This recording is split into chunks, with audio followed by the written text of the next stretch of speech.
Welcome to Better Together, Better Business. We're very glad to have you here and so pleased to have our panelists. We've gathered together different size companies that will offer diverse perspectives on how to navigate through all the change that we're going through these days. We've also come up with a few activities that we think are going to be very helpful in unearthing and harvesting fresh thinking from this panel of bright people we've brought together. And we've got some tools and some tips for you to take away and use with your teams after the session is over. So with this, I'm going to hand over to Sam to introduce our panel.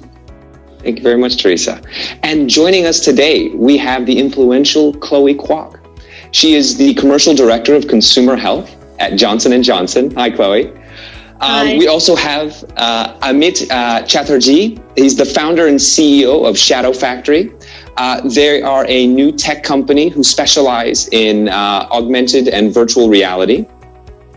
We have the legendary Betty Cheung, who is the founder of ArtJamming, and they are a creative space that help unleash the sort of creative and innovative capacities within all of us.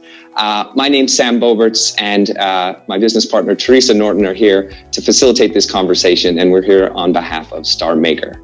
Yes, thank you, Sam. By the way, Sam and I are mother and son, just so you know. So we're a cross-generational father-son team. Yay. You didn't know that, did you, Chloe? And like I can tell. So to go ahead and get us started here today, I mean, basically the first topic is how can we help teams feel more secure during times of uncertainty? And Chloe, I'm going to sort of direct this one to you off the bat. We know that contributing ideas, when faced with uncertainty, when faced with ambiguity, it can elicit a lot of fear in us. And one of the best ways to resolve that is to get people involved in solving problems. They feel like by being part of the solution, they're able to regain a sense of control. And so I'd love to ask you, what are some of the strategies that you've been using to kind of stimulate a growth mindset and sort of help refocus your teams on the solutions rather than the problems? Yeah, thanks for the question, Sam. I think the perfect answer that I can give to everyone is actually always refer to the purpose in the business. So for example, like in J&J, our purpose is to blend hard science and ingenuity to profoundly change the trajectory of health for humanity. So I think all the way in consumer health as one of the 3 business pillars in J&J, we are laser focused on what we need to do. So the 3 guiding principles that we are using in this new norm is actually the heart, science, and ingenuity that I have just mentioned and referring to our purpose. So when we talk about heart, it is really about how we understand the consumer insights in order to deliver the health outcomes. And when we talk about science, it is about harnessing the power of science in our products, which definitely elevate the standard of care.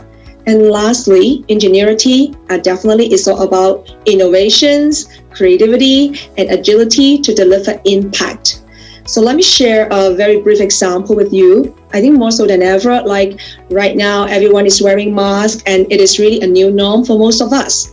And our team and our customers, they all know there is an emergent need of personal hygiene, and consumers are in search for high quality products.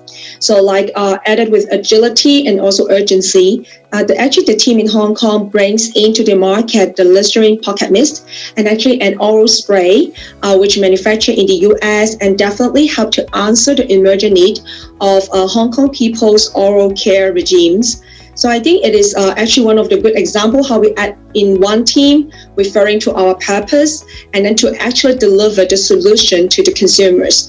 So I can share with you, I think we actually shave off like 70% of the time, of the standard lead time, in order to make it happen. So I think all the way, again, the 3 keywords, heart, science, and ingenuity, and always refer to the purpose of the organization can definitely help the team to refocus.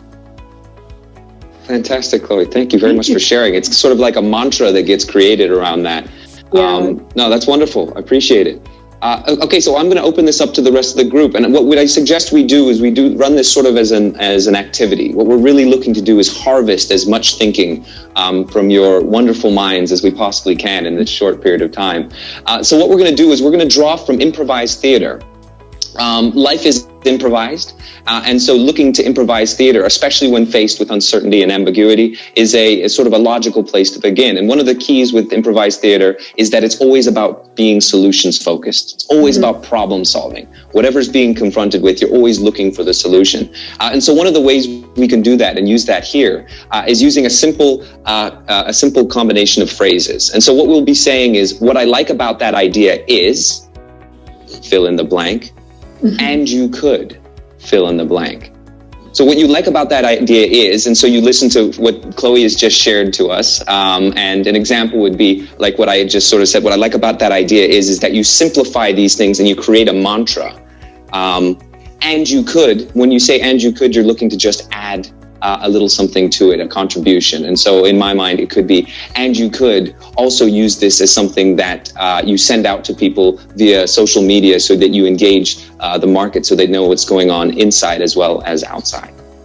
Oh, I'm going to jump in here. Over to Teresa, what I like about that idea is about having a mantra and sending it around to people is that you could also create it as a sort of a ritual to begin meetings. That whatever that mantra is, you begin the meeting in a positive way with everybody at the table, sort of repeating it, sort of like a cheerleading thing.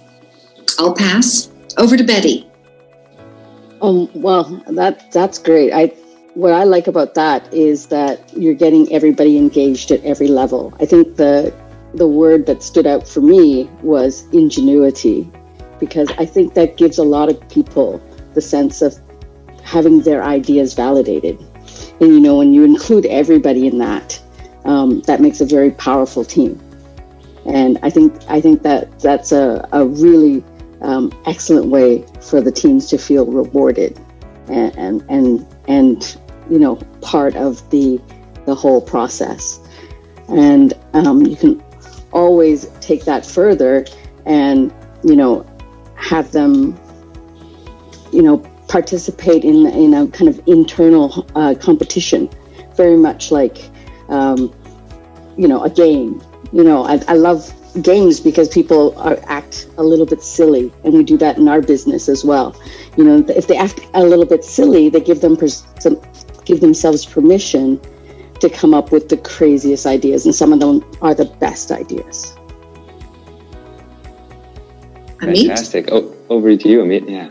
Well, what I love about that is, the focus on the team and the team culture, and kind of working on stimulating that. And, that's a really big deal for us at Shadow Factory is our company culture. And, our team is very committed to each other, to one another. And one thing that, you could add to that would be, working on aspirational projects together. One of the things that we do is everybody's working towards the person they want to become and the type of projects they want to do in the future. So we try to, let's say we have a lull in client projects, we'll try to work on a team project that's something that's fun and exciting for everybody. It keeps us sharp creatively, it keeps us moving, and keeps us pushing the envelope on a technical level. Fantastic. Perfect. Thank you very much, Amit. Thank you very much, everybody. That basically gives us an opportunity to draw all these things together.